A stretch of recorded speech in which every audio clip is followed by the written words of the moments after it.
গিনি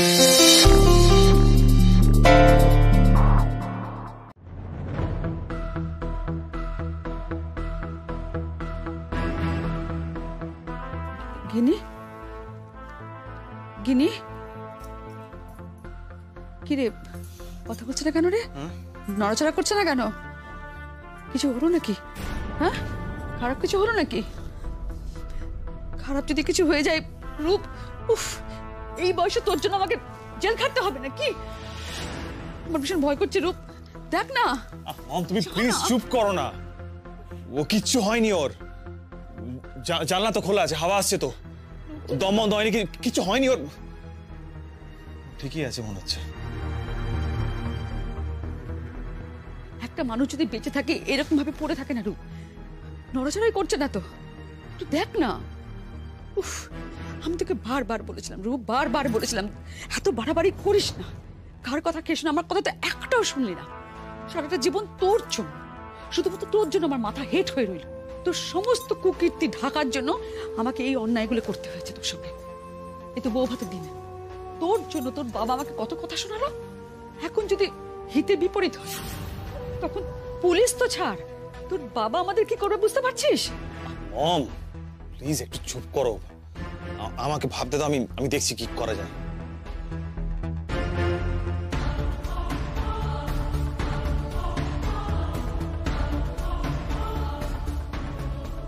গিনি, গিনি, গিনি,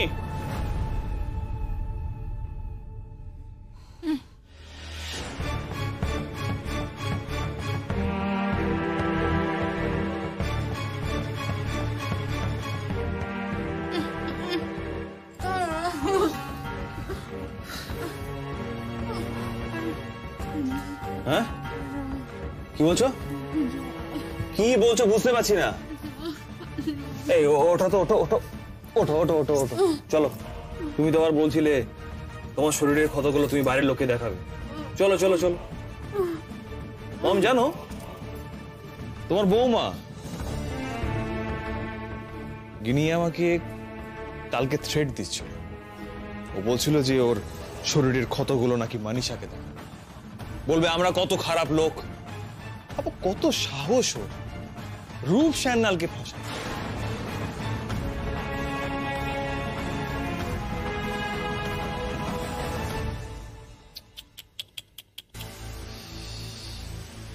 কি অবস্থা হয়েছে তোমার গিনি, খুব কষ্ট হচ্ছে না? তোমার এই কষ্ট দেখে না আমারও খুব কষ্ট হচ্ছে। দেখো চোখে জল চলে এসছে, আমি আমার কষ্ট বুঝতে পারবো না।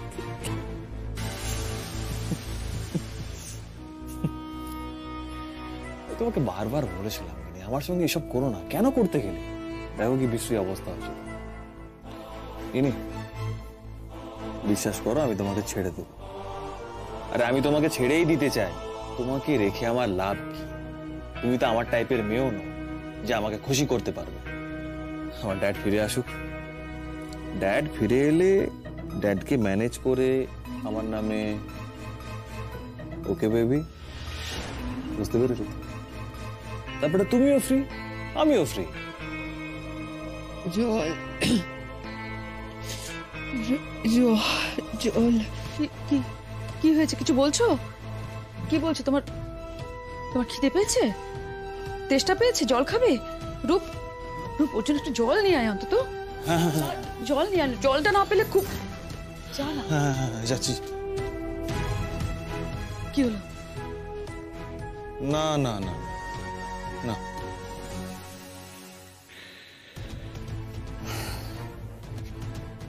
জলটা এবেলা থাক, তুমি বরং এবেলা উপোস করে থাকো। স্বামীর মঙ্গলের জন্য এবেলা নয় নির্জলা উপোস করো, কেমন? দেখবি ভালো লাগবে তোমার। আর তোমার মতো মেয়েরা তো এই ধরনের উপোস টুপোস করেও থাকে, তাই না? আসলে কি বলতো, তোমাকে জল খাওয়াতে গেলে মুখের কাপড়টা সরাতে হবে, সেই সুযোগে তুমি যদি চেঁচিয়ে লোক ডাকো তখন, ওরে বাবারে, আমার তো ভীষণ ভয় করছে। না না বাবা থাক, তুমি বরং আজকে স্বামীর মঙ্গলের জন্য নির্জলা উপোস করো। হ্যাঁ, জল, একটু জল দাও, একটু একটু জল, মরে যাচ্ছি আমি, একটু জল। আজকে না আমার নীলকে দেখে, নীলের কথাগুলো শুনে খুব খুব অদ্ভুত লাগছিল। মনে হচ্ছিল নীল কিছু একটা নিয়ে কষ্ট পাচ্ছে। নীল কেমন নিস্তেজ, নিষ্প্রাণ হয়ে গেছে। আমার ভীষণ খারাপ লাগছিল ওর জন্য। ওই যে কথাটা নীল বলেছে না, সেই কথাটা সত্য। ওর একটা ঘোরের মধ্যে ছিল, কেমন নেশাগ্রস্তের মতো। এখনো সেই ঘোরটা কেটে গেছে। মেঘ, আমার মন বলছে তোমাদের মধ্যে যে পর্দাটা আছে না, সেটা আবার খসে যাওয়ার সময় চলে এসেছে। এবার মনে হয় তোমাদের মধ্যে সবকিছু ঠিক হয়ে যাবে।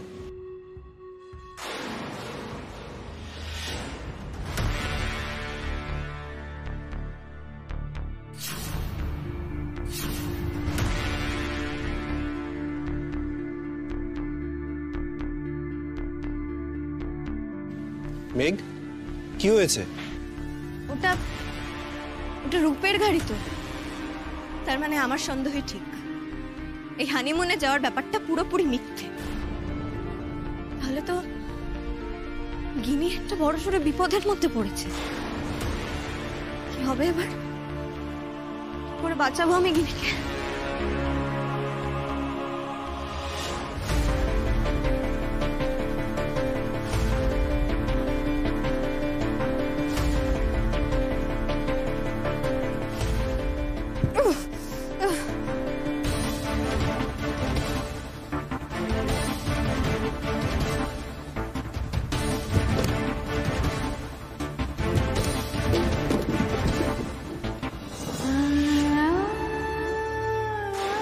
কি হয়েছে? কি কি চারিদিকে কি অবস্থা করেছো তুমি? কি করেছো এটা? ইস, কি ওর মনে হয় না বাথরুম পেয়েছে। তাই? আচ্ছা, তুই ওকে তোল তো, ওকে তুলে ধর। আস্তে আস্তে পাটা খুলে দিই।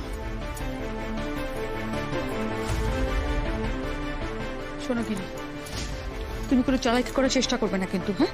তো রূপকে তো তুমি খুব ভালো করে চেনো। রূপ যদি একবার টের পায় না তুমি চালাকি করেছো, তাহলে যে কি হবে, কি মারাত্মক বিপদ হবে তুমি বুঝতে পারছো। চলো নিয়ে আয়।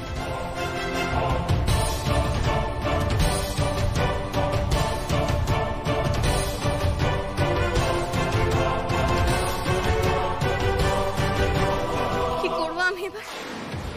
কি করে গিনিকে বাঁচাবো জিষ্ণু? আমার খুব টেনশন হচ্ছে, আমার মাথা কাজ করছে না। আমি গিনিকে কিভাবে সাহায্য করব, কিভাবে বাঁচাবো আমি গিনিকে? আমি কিছু বুঝতে পারছি না কি হবে এবার। মেঘ, মেঘ, আমি একটা কথা, তুমি শান্ত হও, তুমি উত্তেজিত হবে না। শোনো, আমাদের তাকাও, তাকাও। বলছি কি হয়েছে আমাকে বল, তুমি এরকম প্যানিক করছো কেন?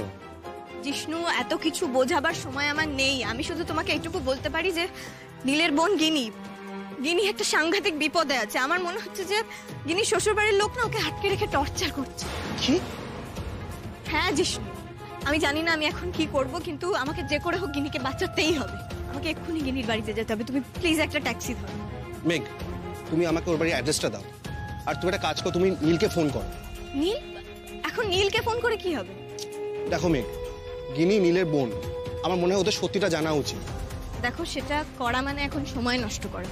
কারণ আমি ওই ছেলেটার ব্যাপারে ওদের অনেকবার বুঝিয়েছি, তাও ওরা কেউ আমার কোনো কথা বিশ্বাস করে।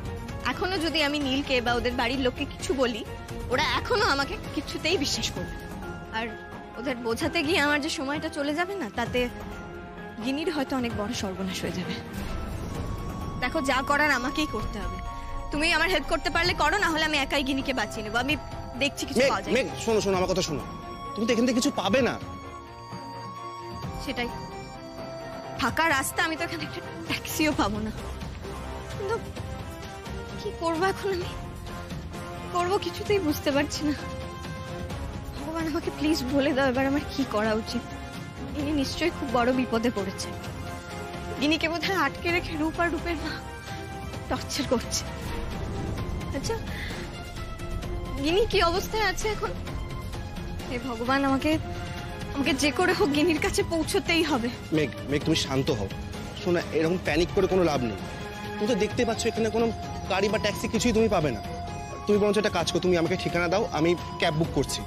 তুমি একটা কাজ করো, তুমি নীলকে বা ওর বাড়ির লোককে খবর দাও। কৃষ্ণ, তোমাকে তো বললাম ওদের খবর দিয়ে কোনো লাভ নেই। চুপ।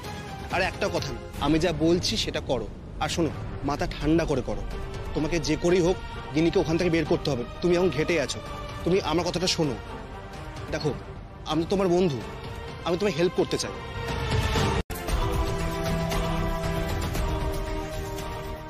এরপর সারা জীবন হয়তো আমাদের বিশ্বাস অবিশ্বাস কোনোটাই আর কোনো মূল্য রাখবে না, কিন্তু এবারের জন্য প্লিজ আমাকে বিশ্বাস করে আমার কথাগুলো শোনো নীল, প্লিজ। মেঘ, দেখো, তুমি কিন্তু বাড়ির বাইরেই থেকো। আমি একাই ভেতরে ঢুকবো, তাহলে আমি গিনির ঘর পর্যন্ত পৌঁছতে পারবো। আচ্ছা নীল কি বলো, আছে? আমি জানি না, আমি যা বলার ওকে বলে দিয়েছি, এবার ও সেটা বিশ্বাস করবে না অবিশ্বাস করবে ওর ব্যাপার। সে তুমি ওঠো, ওঠো, তাড়াতাড়ি ওঠো।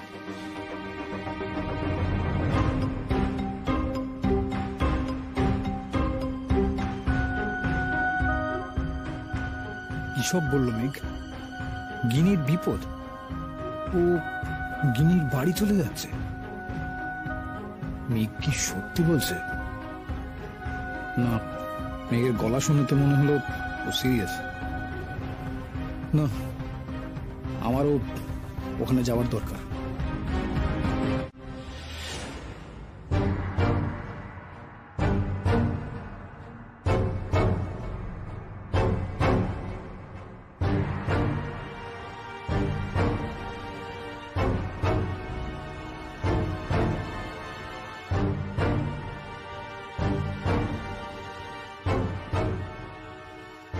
গিনি, আমি যা বলেছি মনে রাখবে কিন্তু।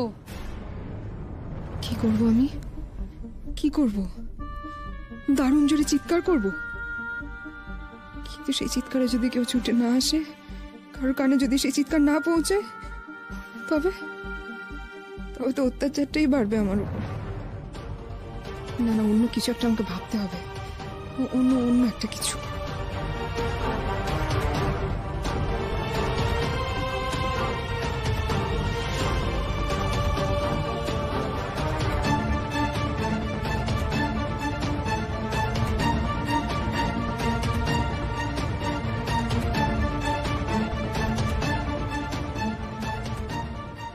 গিনি, কি হলো? কি উত্তর দিচ্ছ না কেন? কতক্ষণ লাগবে? আমি বেরোচ্ছি, 2 মিনিট। 2 মিনিট যেন 2 মিনিটই হয়, তাড়াতাড়ি বেরো।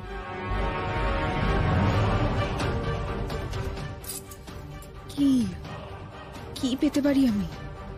কি?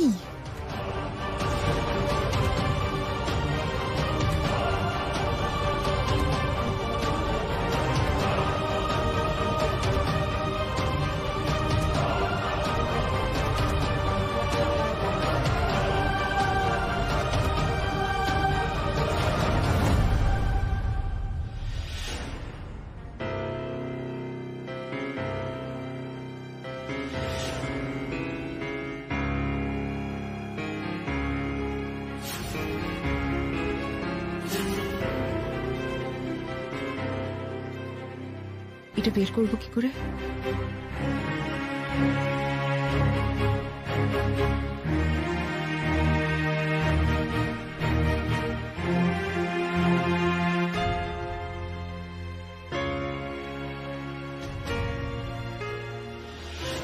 না, চেষ্টা আমাকে করতেই হবে।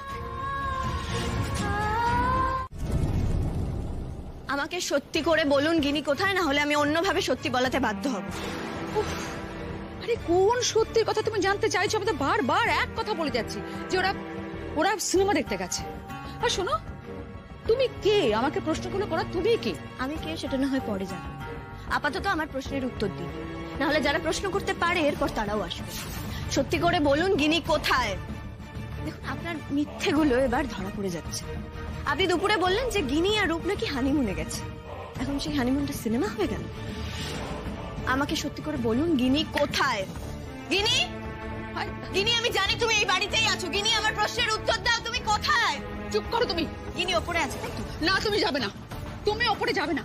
কোথায় যাচ্ছ তুমি? হ্যাঁ, কোথায় যাচ্ছ? আমার রাস্তা ছাড়ুন, আমাকে ওপরে যেতে। না শোনো, এটা পাবলিক প্লেস নয়, বুঝেছো?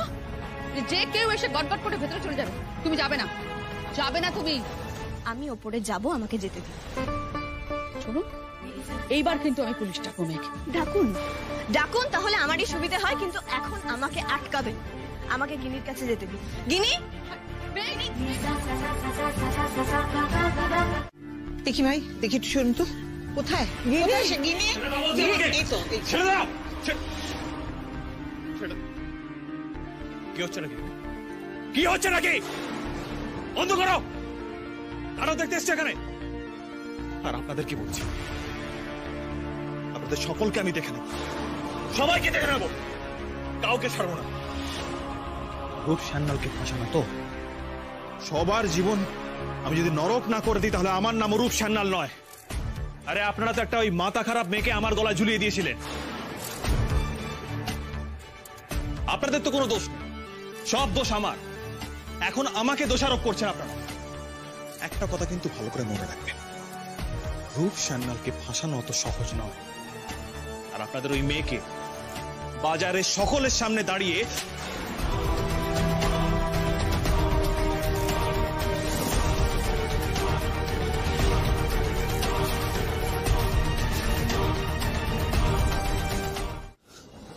আপনারা দেখে নেবো, আমি আপনাদের সবাইকে দেখে নেবো, কাউকে ছাড়বো না আমি, কাউকে ছাড়বো না আমি, সবাইকে দেখে নেবো। কিছু করিনি, আমার কোনো দোষ নেই, আমাকে ছাড়ো। আমি গরিব মানুষ, আমি এদের বাড়িতে কাজ করি, যা করেছে ছেলে আর মা মিলে করেছে, আমার কোনো দোষ নেই। আমাকে ছাড়ো না। আচ্ছা আপনারা কি ভেবেছেন বলুন তো? আমরা কি খুনি চুনি নাকি? এখানে খুন হয়েছে? এখানে তো কিছুই হয়নি। যা ঘটেছে না, পুরোটা আপনার ওই ছেলের বউ মেঘ, তার একটা প্ল্যান। এই বাড়িতে কিছু হয়নি। মেঘ বরঞ্চ অনধিকার প্রবেশ করেছে এই বাড়িতে, জোর করে ঢুকেছে। আচ্ছা আমাদের বাড়িতে একটা প্রাইভেসি আছে তো নাকি? আর সে যদি শোনো, আমার কথাটা একটু শোনো। দেখো এখানে কিচ্ছু হয়নি। মেঘ, এই পুরো ব্যাপারটা না ওই মেঘের বানানো একটা নাটক। বিয়ের পর থেকে প্রত্যেকটা দিন ডিস্টার্ব করে যাচ্ছে গেনিকে। সব সময় আমার ছেলের এগেনস্টে ওর কানে একটা বিষ ঢেলে যাচ্ছে। কিচ্ছু হয়নি, ওই মেঘকে নিয়েই এখানে প্রবলেমটা হয়েছে। মেঘের সঙ্গে গিনি কথা বলেছে, তার জন্য রূপ রেখে গেছে, সেটা নিয়ে একটা গন্ডগোল হয়ে গেছে। তার মধ্যে মেঘ এখানে এসে এরকম একটা সিচুয়েশন তৈরি করে দিল। একদম বাজে কথা বলবেন না। দিনের পর দিন আপনারা আমার বোনটার উপর অত্যাচার করেছেন। আপনারা মানে আপনি আর আপনার ছেলে, এই দুজন যেন কোনোদিন জেলের বাইরে বেরিয়ে আসতে না পারে সে ব্যবস্থা আমি করব। কি বলছো তুমি? জেলে? জেলে আটকে রাখবে? কারা তো ক্ষমতা শুনি যে আমাদের জেলে আটকে রাখবে? দেখুন আমি বারবার বলছি, আমার ছেলে কিচ্ছু করেনি, কিচ্ছু করেনি, সব ওই মেঘ করেছে।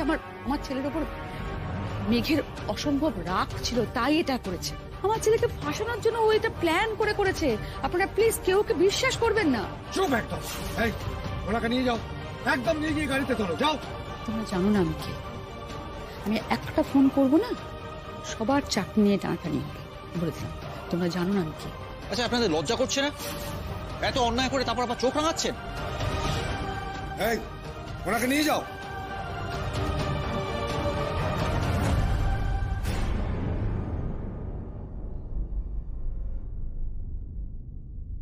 গিনি, গিনি, গিনি, গিনি, গিনি।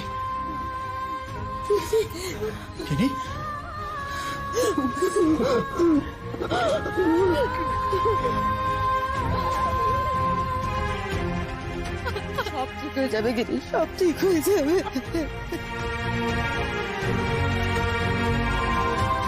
দিদি ভাই এসব জানে? আমি যখন বেরিয়েছিলাম তখন তো বাড়ি ছিল না। আমি কোনো রকমে তোর মাকে একটু বলে বেরিয়ে গেছি, হয়তো এসে শুনে থাকবে।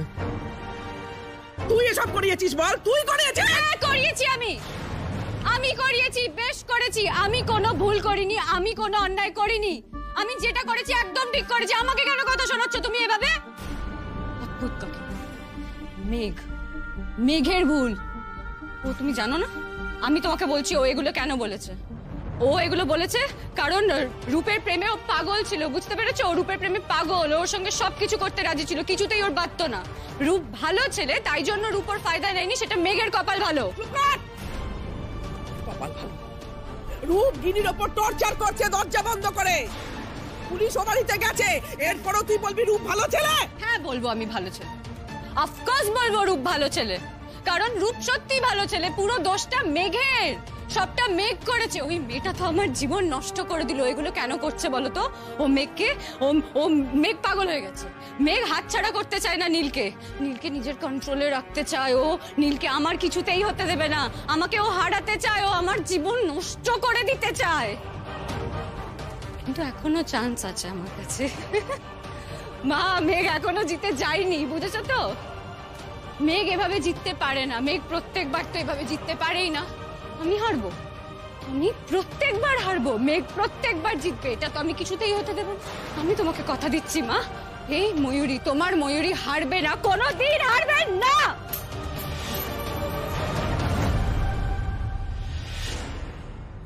আঙ্কেল, তাহলে আমি যাই।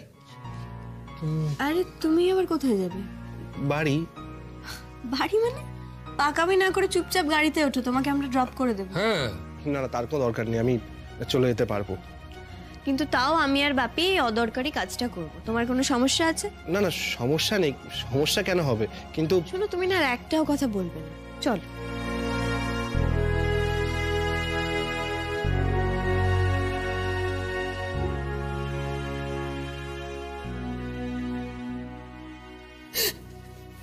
চলো।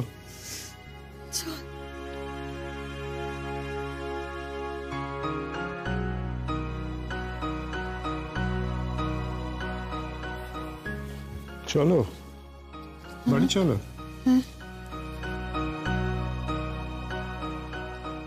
নীল, ওকে নিজের মতো আসতে দাও, ওর এখন নিজের সঙ্গে একটু বোঝাপড়া করার দরকার।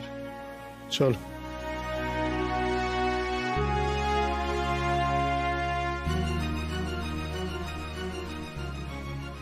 মেঘ, চলো বাপি, দাঁড়াবার দরকার নেই। মেঘ 2 মিনিট কথা বলা যাবে?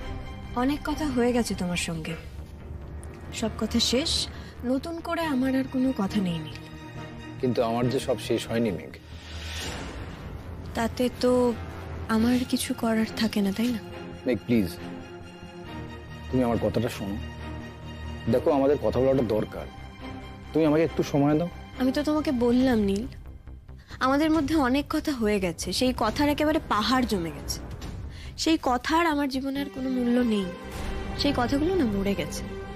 ওই মৃত কথাগুলো বাতাসে ঘুরে ঘুরে একেবারে ক্লান্ত হয়ে গেছে, তাদের আর বেঁচে ওঠার কোনো সম্ভাবনা নেই। আমি এখন বাড়ি যাবো, আমাকে প্লিজ বাড়ি যেতে দাও। ঠিক আছে, তুমি কথা বলো না, কিন্তু আমাকে আমার কথাগুলো বলতে দাও। নীল, তুমি তো কোনো অন্যায় করোনি, তুমি যেটা বিশ্বাস করেছো সেটাই বলেছো, যেটা বিশ্বাস করোনি সেটা বলোনি। তুমি তোমার বোধ বুদ্ধি শিক্ষা অনুযায়ী যেটা করার সেটা করেছো, আর আমিও আমার বোধ বুদ্ধি শিক্ষা অনুযায়ী চলেছি। নীল, এখন আমার মাপ টাপ চেও না, কিন্তু অনেক হয়ে গেছে এসব। আর তুমি না এক কাজ করো, তুমি বরং বাড়ি গিয়ে গুনতে শুরু করো। সেই বিয়ের পর থেকে আজ অবধি কতবার মাপ চেয়েছো সেটা যদি গুনতে বসো না, তুমি ভুলিয়ে যাবে না। তাই আর একবার মাপ চেয়ে অকারণে প্লিজ কাউন্ট বাড়িও। নীল, আমার মনে হয় এসব নিয়ে পরে আলোচনা করা যাবে। তোমার বাড়িতে যাওয়াটা অনেক বেশি দরকার। এখানে তোমার বোন একটা ট্রমার মধ্যে দিয়ে গেছে, তুমি ওর পাশে থাকো, বাড়ি যাও।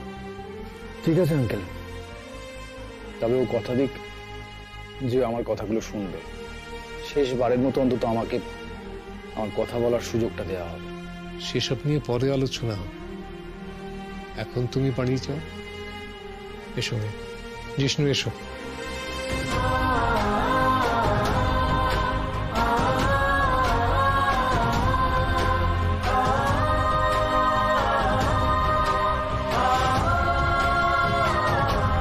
রূপের সম্পর্কে যে কথাগুলো বলেছো সেগুলো তুমি কোথা থেকে জেনে বলেছো?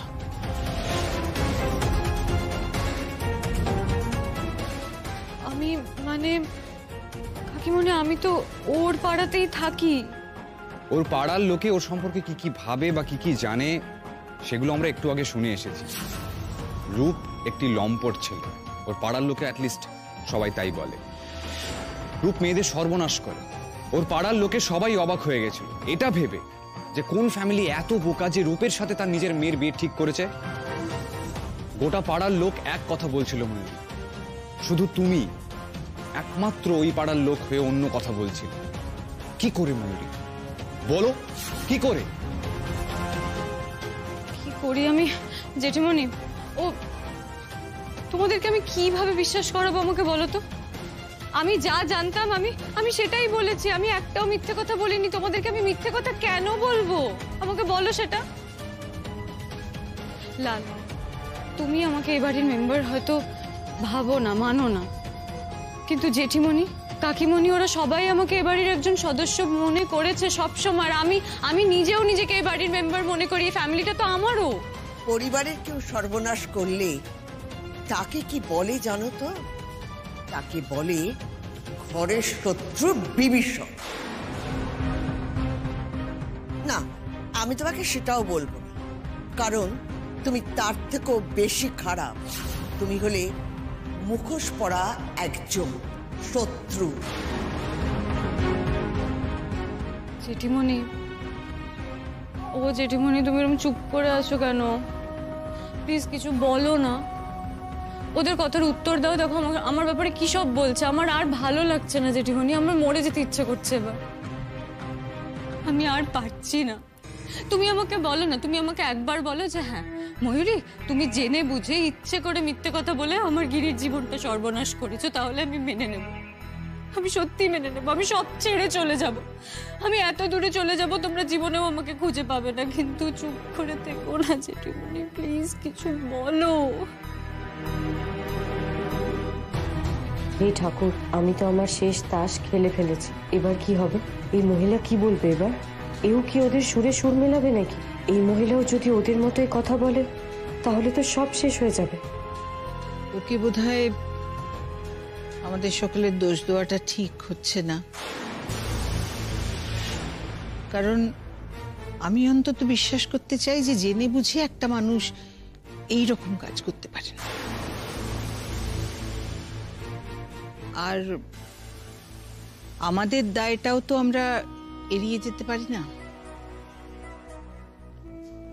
রূপকে তো গিনির পছন্দ হয়েছিল, আর আমাদেরও, মানে আমার, ছোটর, মিনির, ভাস্করের ওকে ভালো লেগেছিল, পছন্দ হয়েছিল, আর তাই জন্যই তো আমরা বিয়ের দিকে এগিয়েছিলাম।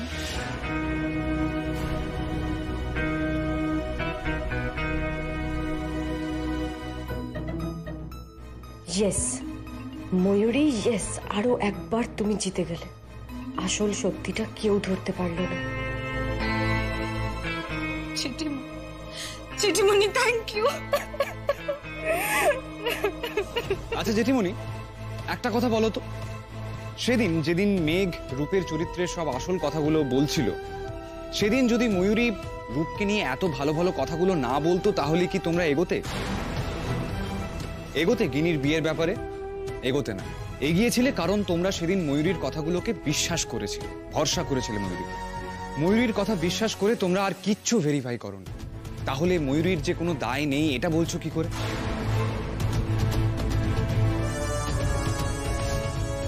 লাল, তুমি কেন বুঝতে পারছো না বলো তো? যা হয়েছে সেটাতে আমার নীল, প্লিজ তুমি তোমার ভাইকে বোঝাও, ওকে বোঝাও, ও ভুল করছে। তুমিই বলো। আর কয়েকটা দিন বাদে আমাদের বিয়ে। এই বাড়ির সঙ্গে আমার একটা সম্পর্ক হতে চলেছে। আমি কখনো এই বাড়ির কোনো খারাপ কিছু চাইতে পারি? তুমিই বলো। আমি কখনো চাইবো এই বাড়ির ক্ষতি করতে? না তো। বলি আমি, আচ্ছা ঠিক আছে, তোমরা বলতে পারো যে আমি একটা অন্যায় করেছি, আমি মেনে নিচ্ছি আমি একটা অন্যায় করেছি। সেটা কি? রূপের ব্যাপারে ভালো কথা বলার আগে আমার নিজের দুবার ভেবে নেওয়া উচিত ছিল, রাইট? বাট আমি কি করে বুঝবো? আমি তো ভেবেছিলাম তোমরা সবাই মিলে গিনির বিয়ের আগে একবার তো রূপের সম্পর্কে চেকিং করবে নাকি।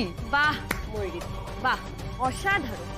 কি সুন্দরভাবে চালাকি করে গোটা ব্যাপারটা আমাদের দিকে ঘুরিয়ে দিলে তুমি।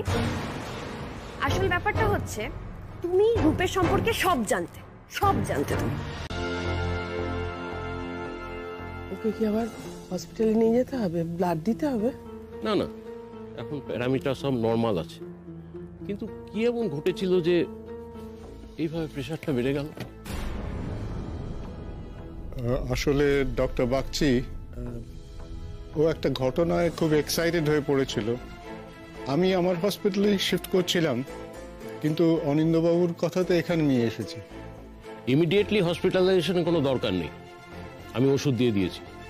ওর জ্ঞান কখন ফিরবে? এই রাতটা ঘুমোবে, সেডেটিভটার এফেক্ট কাল সকাল অবধি থাকবে, কিন্তু দেখবেন এমন কিছু না ঘটে যে আবার হাইপার হয়ে পড়ে, তাহলে কিন্তু সেটা ওর ক্ষতি হবে।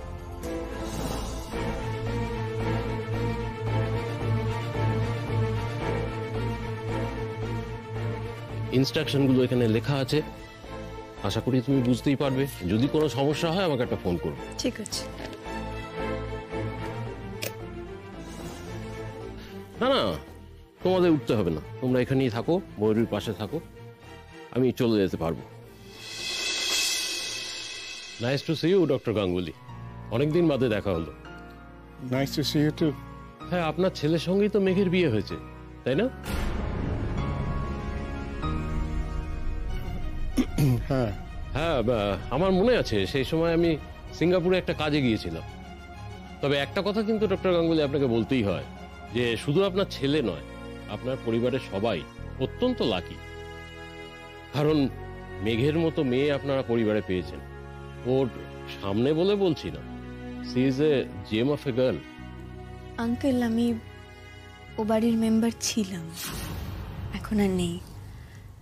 আমি আর নীল ডিভোর্স ফাইল করেছি।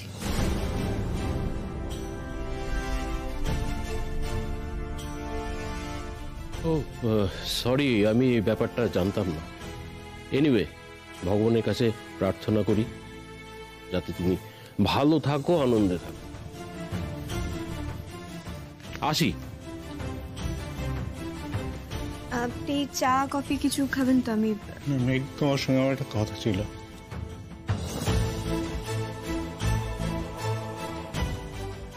বলুন। মেঘ, ওখানে তুমি আমাদের কোনো সুযোগ দাওনি ধন্যবাদ দেবার। তোমাকে ধন্যবাদ দেবার ভাষা মানে কিভাবে তোমাকে, মানে তোমার কাছে কিভাবে কৃতজ্ঞতা জানাবো সেটা আমার জানা নেই, তাই তোমাকে। দেখুন, আপনারা আমাকে কি কৃতজ্ঞতা জানাবেন বলুন তো? আমি তো সাংঘাতিক কিছু করিনি। আমি স্পষ্ট বুঝতে পারছিলাম যে ও বাড়িতে একটা ক্রাইম হচ্ছে, আর সেই ক্রাইমটার ভিকটিম হচ্ছে গিনি। আর যদি গিনির জায়গায় অন্য কেউ থাকতো, আমি ওই কাজটাই করতাম।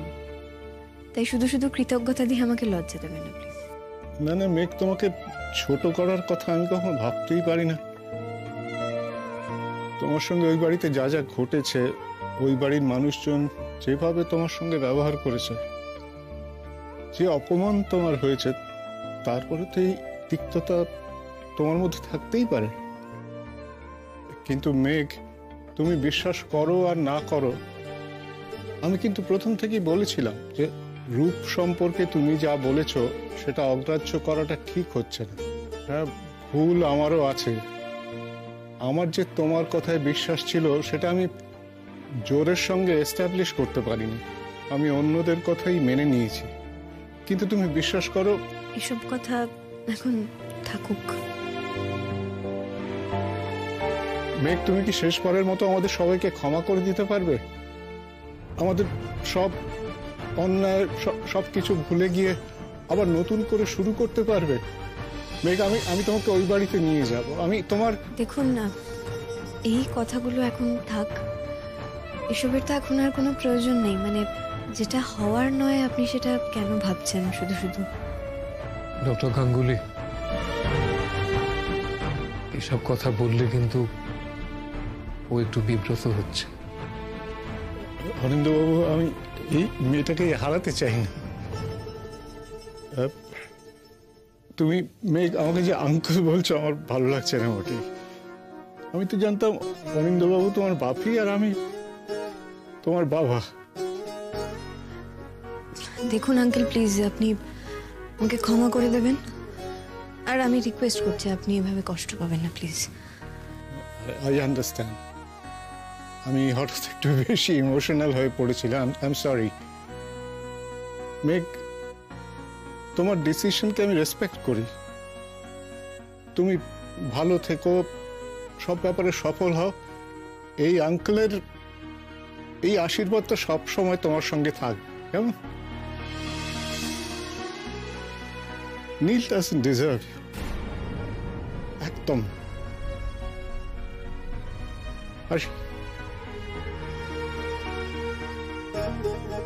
ময়ূরীর আসল চেহারা আমাদের সামনে।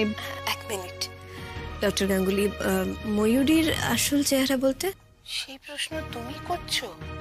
সেটা তো তুমি সব থেকে বেশি জানো, সব থেকে ভালোভাবে তো তুমিই জানো। তুমি তোর মিথ্যের সব থেকে বড় শিকার। ওর এই ম্যানিপুলেশনের জন্যই তো তোমার জীবনটা ছারখার হয়ে গেছে। তোমার সংসার, তোমার স্বপ্ন সমস্ত ভেঙে চুরমার হয়ে গেছে। আমার দিদিভাই কিন্তু আসলে সেই মেয়েটা যাকে আপনার ছেলে বলেছিল যে বিয়ে করবে। সে সেদিন রাতে বিয়ে করবে বলে তৈরি হয়েছিল, সেটা আমার দিদিভাই, যার সঙ্গে আপনার ছেলে প্রতারণা করেছিল। সেটাই আসল ময়ূরী ডক্টর গাঙ্গুলি। হয়তো সে স্বার্থপর ছিল, সেলফ সেন্টার ছিল, কিন্তু সে অপরাধী ছিল না। তাকে অপরাধী বানিয়েছে আপনার ছেলের ওই একদিনের হটকারিতা। আজ যে দিদিভাইয়ের কথা আপনারা বলছেন না আমাকে, বলছেন যে সে নাকি খারাপ, মেঘ তুমি ভালো বলতে আমার কাছে ছুটে আসছেন। একটা কথা বলে রাখি, সেই দিদিভাই কিন্তু আমার দিদিভাই নয়। এটা নীলের তৈরি করা একজন মানুষ, এই আমার দিদিভাই নয় ডক্টর গাঙ্গুলি। মেঘ, এই নিয়ে আমরা তোমার সঙ্গে না, আমি তোমার সঙ্গে আলাদাভাবে কথা বলবো। আমি কথা বলবো তোমার সঙ্গে, কিন্তু তার আগে মেঘ তুমি প্লিজ এই বাড়িতে ফিরে এসো। তুমি চলে এসো মেঘ, প্লিজ। আমি তোমাকে নতুন করে বরণ করে নেবো এই সংসারে। মেঘ, এটা তোমার সংসার, তোমার জায়গা। তুমি ফিরে এসো, আমি ক্ষমা চাইছি তোমার কাছে।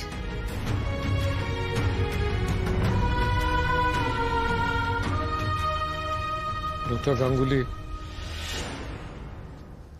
আমি মেঘের বাবা বলছি। আমি আপনাদের কথোপকথন পুরোটাই শুনেছি। ইনফ্যাক্ট আমি ওকে ফোনটা ধরতে বললাম, ও ফোন ধরতে চাইছিল না, কিন্তু এখন আমার মনে হচ্ছে যে ফোনটা ধরতে বলে আমি ভুল করেছিলাম। আমি জানি আপনাদের পুরো পরিবারের আমাদের উপর রাগ থাকার যথেষ্ট কারণ আছে। শুনুন ডক্টর গাঙ্গুলি, রাগ করার মতো বালখিল্য মানসিকতা আমার মেয়েরও নেই, আমারও নেই। আর মাপ চাওয়ার ব্যাপার সে তো কালকে হয়ে গেছে অনেকবার ও বাড়িতে, নতুন করে তো আর মাপ চাইবার কিচ্ছু নেই। অনিন্দবাবু, আপনি প্লিজ মেঘকে রাজি করান এই বাড়িতে ফিরে আসতে। এইটাই তো ওর বাড়ি। না ডক্টর গাঙ্গুলি, ওটা আপনাদের বাড়ি, আমার মেয়ের বাড়ি নয়। যে বাড়ি থেকে ওকে তাড়িয়ে দেওয়ার সাহস রাখে কেউ, সেটা ওর বাড়ি হতে পারে না।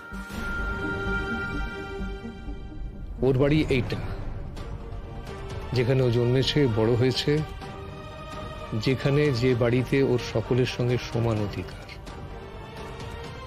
আমি তো নই এই বাড়িতে, আর কেউ নেই যে ওকে এই বাড়ি থেকে তাড়াতে পারে। ও অন্য কারোকে এই বাড়িতে আশ্রয় দিতে পারে, কিন্তু আশ্রয়হীন ওকে কেউ করতে পারে। এই অধিকারটা যার থাকে, যদি থাকে, তাহলে সেই বাড়িটা তখন নিজের বাড়ি হয়।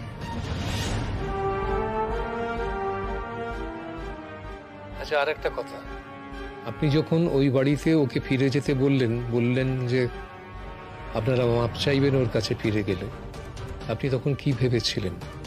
ও যাবে?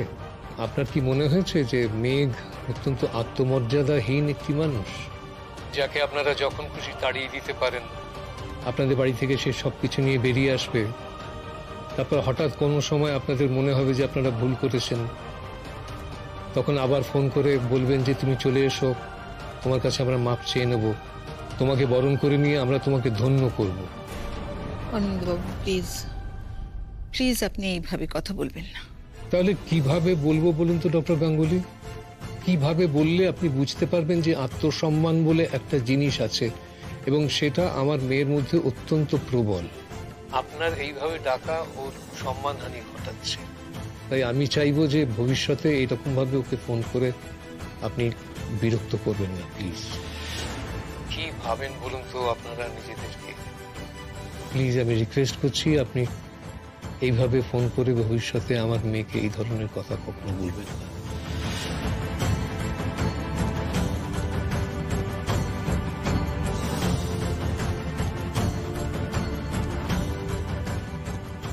যাবি না তুই,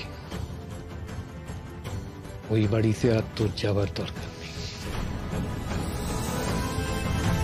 আমার জন্য তোর আর নীলের মধ্যে কত প্রবলেমস ক্রিয়েট হয়েছে বলতো। আমি তোর যা ক্ষতি করেছি সেটা কারোর শত্রুও কখনো করবে না, তাই তো বল? ঠিক আছে, এসব ভুলে যা না তুই, জীবনটাকে একেবারে নতুন করে শুরু কর। আমার কথা ছাড় তুই মেঘ, আমি তোর কাছে হাত জোর করে রিকোয়েস্ট করছি। আমি অনেক ভুল করেছি, তার মধ্যে একটা তো ঠিক হওয়া উচিত বল। আমি মেনে নিচ্ছি আমি খারাপ, আমি খুব খারাপ, কিন্তু at the end of the day আমি তো তোর দিদি। আমি তোর কাছে এই একটা দাবি করতে পারি না? কি দাবি বল। মেঘ, তুই নীলকে প্লিজ ক্ষমা করে দে, প্লিজ। দেখ, আমার কারণে যদি তুই আর নীল আলাদা হয়ে যাস তাহলে আমি আর কোনোদিনই কারোর দিকে মাথা তুলে তাকাতে পারবো না, বুঝলি? দেখ দিদিভাই, তুই এটা নিয়ে আর ভাবিস না। আমার আর নীলের মিল কোনোদিনও হয়নি। নীল তো একটা অদ্ভুত জেদ করেছিল, আর সেদিন আমি ওই মুহূর্তে ওখানে দাঁড়িয়ে সেটা বাধা দিতে পারিনি। তখন একটা ভুল ঘটে গেছিল, আর সেটাই আমার জীবনের সব থেকে বড় ভুল। তোর সঙ্গে অন্যায় হয়েছিল। আসলে কি বলতো, সেদিন কিভাবে যে সবকিছু কি করে ঘটে গেল আমি... না না মেঘ, ওটাই তো তোর জীবনের সত্যি। তোকে নীল ভালোবাসে মেঘ, আর তুইও নীলকে ভালোবাসিস। দেখ, আমার আর নীলের আলাদা হওয়ায় তুই আর নিজেকে ব্লেম করিস না।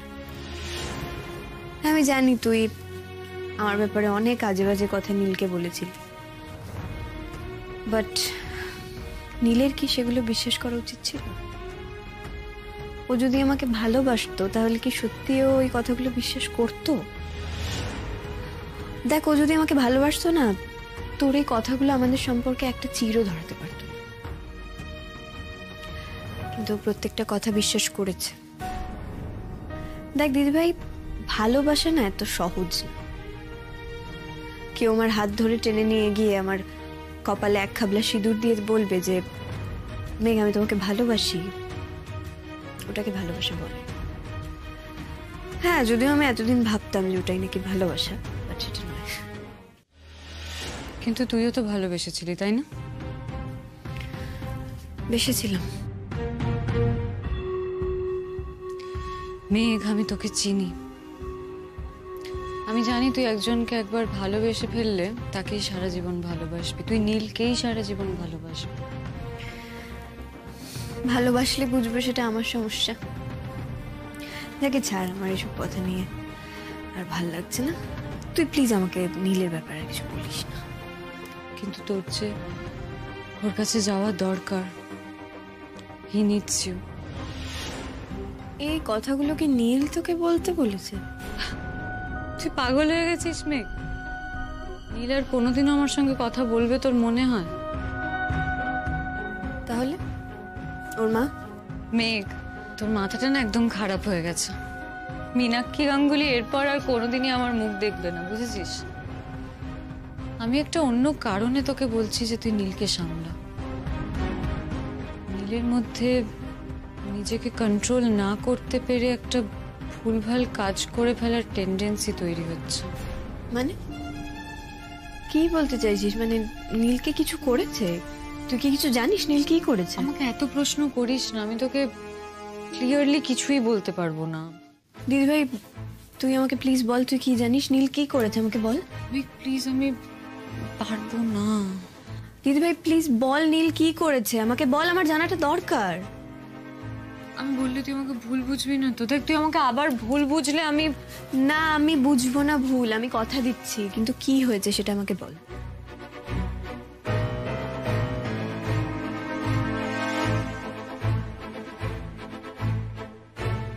এ না থাক, ছেড়ে দে, তোর খারাপ লাগবে, দরকার নেই। খারাপ লাগুক, আমি তাও দেখবো। কি দেখাচ্ছিলি, দেখা।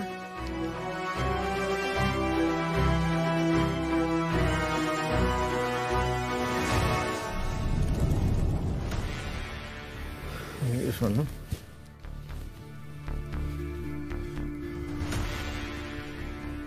I love you. I really love you. আমি তোমার সঙ্গে সুখে থাকতে চাই। তুমি দূরে ঠেলে দিলে আমি মরে যাব, আমি আর বাঁচবো না। মেঘ, যা দেখলি এত কিছু ঘটে, বাকিটা তো আমি জোড়া লাগিয়েছি। একটু স্পাইসড আপ তো করতে হবে সব।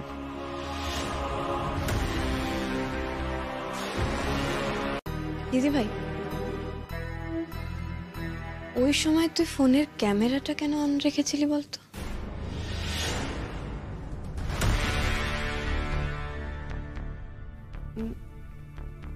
মানে আমি না, মানে ওই রকম একটা সিচুয়েশনে তো রেকর্ড করার কথাটা মাথায় আসার কথা নয়।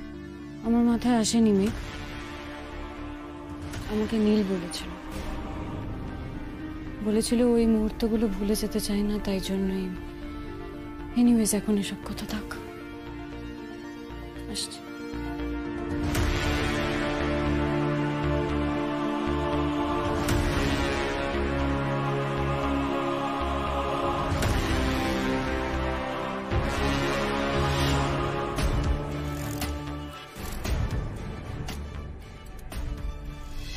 মেঘ, মেঘ, মেঘ, আমার কথা, উফ, একে নিয়ে পারা যাবে না। মেঘ, মেঘ, মেঘ, আচ্ছা শোনো, আমার কথাটা তো শোনো, আমাকে তো বলতে দেবে আমার কথাটা। তো আচ্ছা, আমি না বলে তুমি বুঝবে কি করে, আর আমি তোমার ভুলটাই বা ভাঙাবো কি করে? আমি এখন কিছু শুনতে চাইছি না, আমি এখন ফ্রেশ হবো, সর। আচ্ছা দেখো, শাওলের সাথে আমার কোনো সম্পর্ক ছিল না। আমি তো সেটা শুনতে চাইছি না। শুনতে চেয়েছে কি? তাহলে তুমি এত কথা কেন বলছো? রাগ করছো কেন? কোথায়? আমি কোনো রাগ করিনি। রাগ করনি? সারা রাস্তা তো আমাকে কথাই বলতে দাওনি, তুমি একাই কথা বলছিলে, আর আমি কিছু বলতে গেলে গাড়ি থেকে নেমে যাবো বলে হুমকি দিয়েছো, আর এখনো হনন করে চলে এলো। ঠিক আছে, তুমি সরো। না, আমি ছাড়বো না, কথাটা শুনো তুমি। আমি ফ্রেশ হব এখন। হ্যাঁ তো হও, কে বারণ করেছে? মানে নীল, ছাড়ো। আমি না ছাড়বো না, তুমি আমার কথাটা শোনো। আরে নীল, ভাল লাগছে না, ছাড়ো না।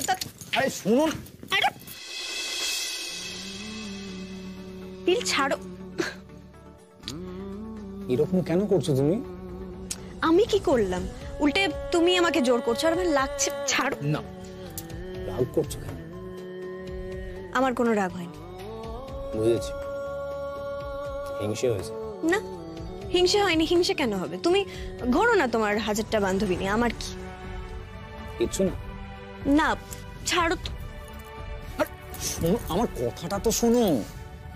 আরে শাওলি আমার ক্লাসমেট ছিল, ওর একটা ক্রাশ ছিল আমার উপরে, এবং সেটা নিয়ে ক্লাসের সকলে টিজ করতো, আমিও মাঝে মাঝে টিজ করতাম। তারপর গ্র্যাজুয়েশনের পর ওর কোনো খবরই পাইনি, মানে ও হঠাৎ করেই চলে গেল কোথায়, কেউ কিচ্ছু জানতাম না। এই আজকে এতদিন পর ওর সঙ্গে দেখা।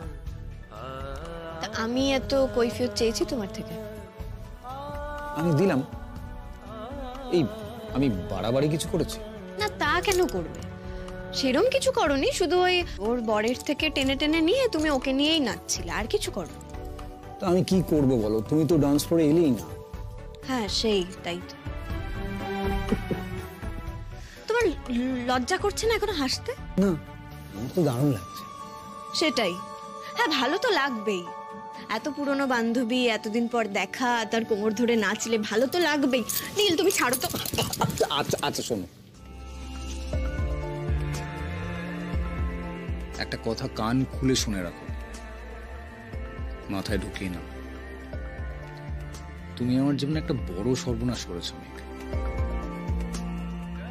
মেঘবালিকা, আমি তোমার প্রেমে এমন ভাবে ডুবে গেছি যে আর অন্য কোনো মেয়েকে আমি চোখেই দেখতে পাই না। মিথ্যেবাদী। সত্য বচন। আর এটাও জেনে রাখো মেঘবালিকা, এই সৌরনীল গাঙ্গুলির জীবনে প্রথম, দ্বিতীয়, তৃতীয়, চতুর্থ, 100তম, লক্ষতম নারী কিন্তু একজন, আর সেটা তুমি, যে এই মুহূর্তে আমার কাজ ছেড়ে পালাবার জন্য ছটফট করছে। তা সে পালাতেই পারে, কিন্তু সে যখন ফিরে আসবে সে দেখবে আমি তার জন্য এখানে বসে অপেক্ষা করছি। বাবা, তা পড়ানো ছেড়ে আজকাল নাটক লিখছো? হ্যাঁ, ভাবছি লিখবো, তো মন্দ হবে না বলো?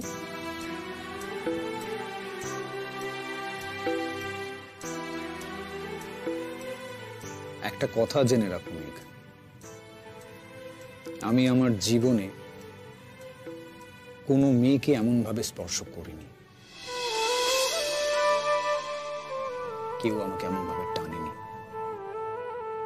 তুমি ছাড়া। মেঘ, সারাটা জীবন আমি তোমাকে এইভাবে আঁকড়ে ধরে তোমাকে ভালোবাসবো। দেখো, আমি আমার জীবনে আর কোনো মেয়েকে ভালোবাসতে পারবো না যে একবার তোমাকে ভালোবেসেছে সে তো আর অন্য কাউকে ভালোবাসতে পারে না, বুঝেছ? কুচ বরণ কন্যা মেঘ বরণ কেশ, আমি তো আর কাউকে বলতে পারবো না আই লাভ ইউ।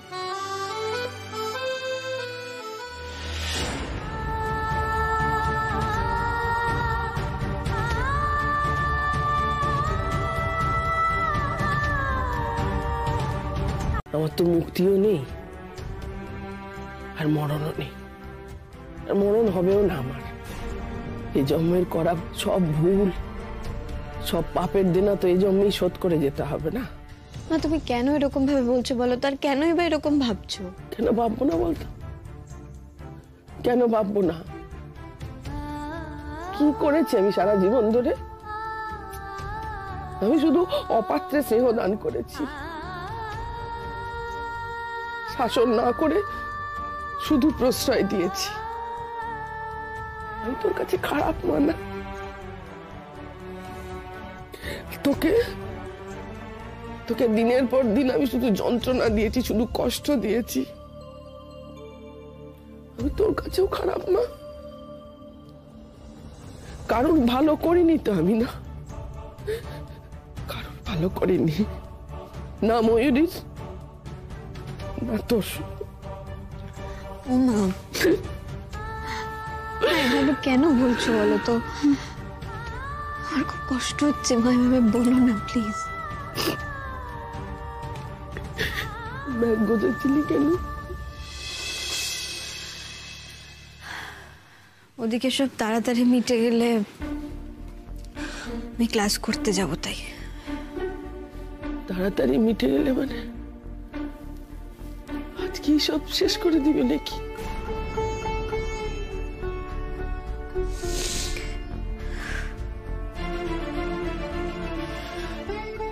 আজ তো শুধু শৈশবতের দিন, সবকিছু অনেক আগে শেষ হয়ে গেছে মা।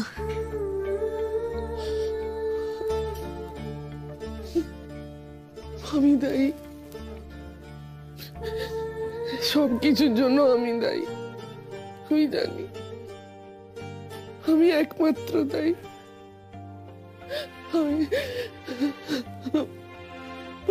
আমি মহাপাপী মেঘ।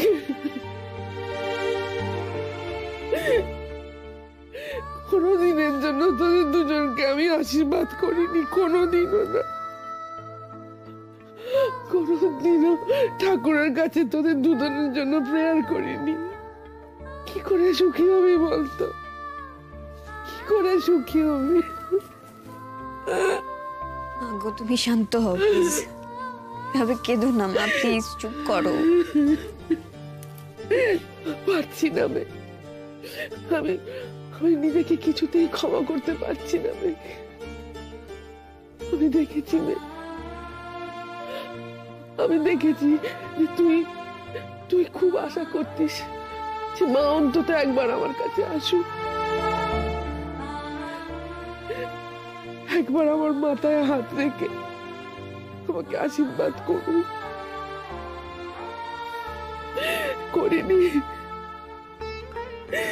কোনোদিন করিনি।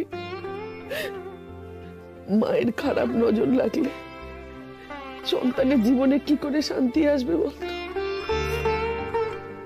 তোর জীবনেও শান্তি আসবে। মা তুমি চুপ করো না গো, প্লিজ চুপ করো। আর তুমি এখন ঘরে যাও, আর দিদিভাইয়ের পাশে থেকো, না হলে আর কে থাকবে বলো? থাকবো, ওর পাশে থাকবো। ওকে তো আর ফেলে দিতে পারি না। ও যে খারাপ হয়েছে সেও তো আমারই জন্যে।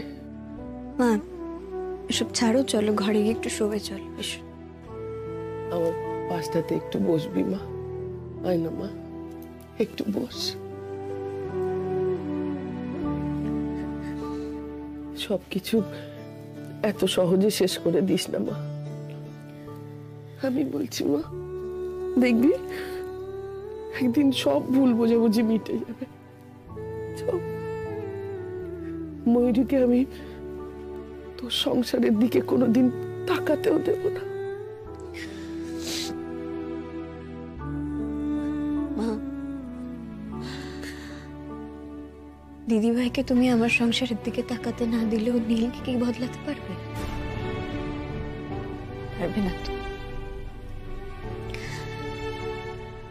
দিদিভাইয়ের এই কাজগুলো আমার জীবনে একটু দাগ কাটতে পারতো না যদি নীল আমাকে একটু বিশ্বাস করতো। একটু আমাকে কোনোদিনই বিশ্বাস করতে পারলো না।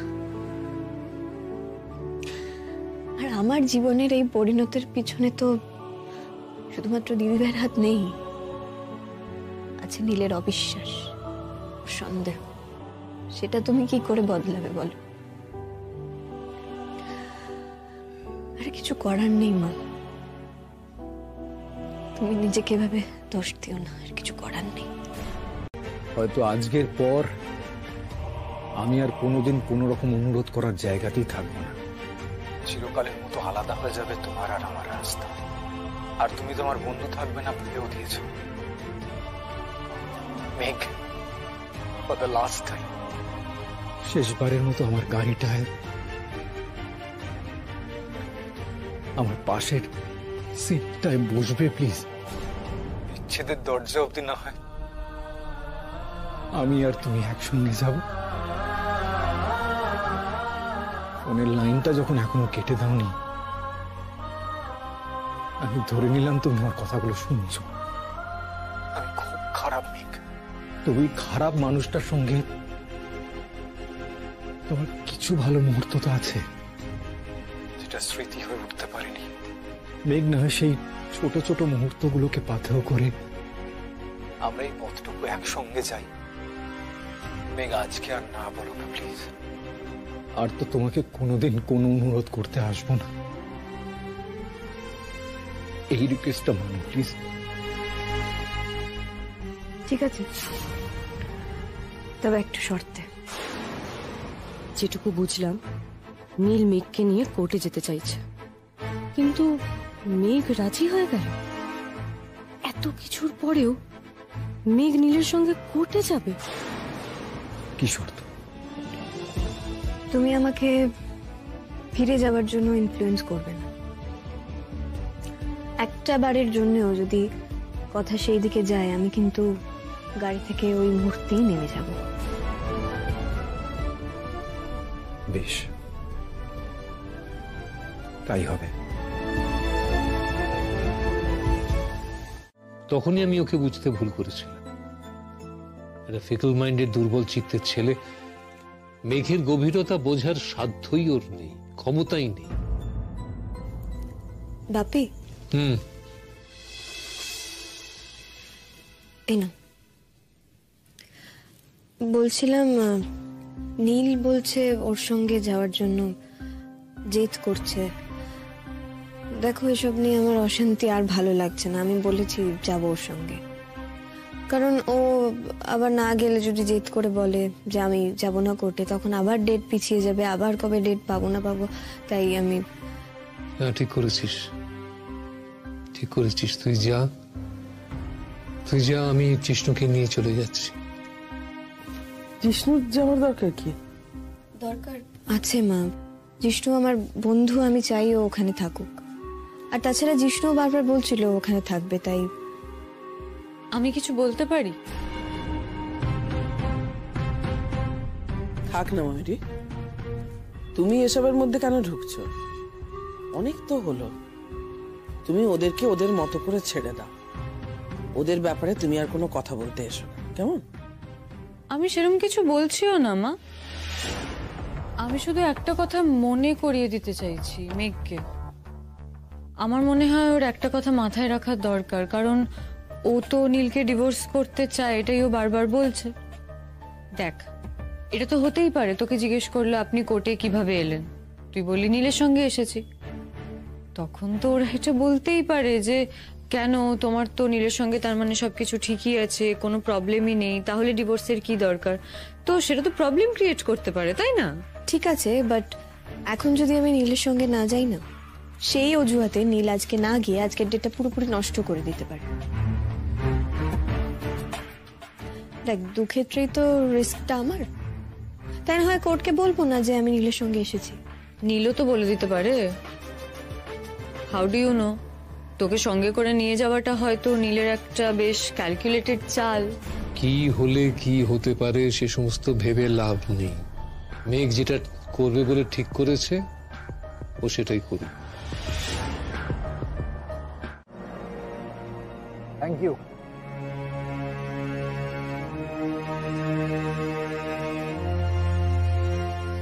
এদিকে একেবারেও তাকাবে না এরকম প্রতিজ্ঞা করে গাড়িতে উঠেছিল? নীলকে কিরকম যেন লাগছে, কেমন ফুরফুরে মতো। আমার কেন মনে হচ্ছে ও মনে মনে কিছু একটা প্ল্যান করে রেখেছে। এরকম ফুরফুরে ছটফটে হয়েও থাকতো যখন ও আমাকে লুকিয়ে কিছু প্ল্যান করতো, কিন্তু কি প্ল্যান করেছে ও? কি হলো মেঘ, আমার দিকে কেন তাকাচ্ছ না? মনে মনে দুর্বল হয়ে যাবে বলে? তোমার এখনো মনে হয় যে দুর্বল করে দেওয়ার মতন কোনো কিছু আছে তোমার মধ্যে? একেবারেই নেই, সব নষ্ট হয়ে গেছে বলছো? তুমি এসব আলোচনা করার জন্য নিশ্চয়ই আমাকে নিয়ে যাচ্ছ না? সরি সরি মেঘ, সরি। তুমি এত অল্পতে রেগে যাচ্ছ কেন? আমি জাস্ট ইয়ার্কি মারছিলাম, আর কিছু না।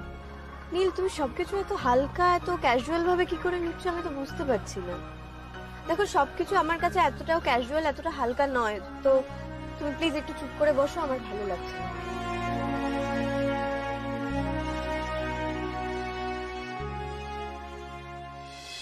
এই ডান দিকে রাস্তা ধরে মিনিট কুড়ি গেলেই কি বলতো? কি? Second Hooghly bridge. আর সেটা পেরিয়ে গেলেই কিন্তু এক ছুটে পাহাড়ে চলে যাওয়া যাবে।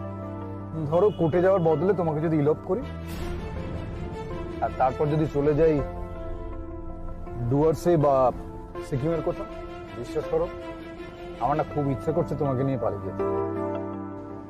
নীল, তুমি গাড়িটা না সামনে রাখো, আমি নেমে যাবো। আবার রেগে গেলে?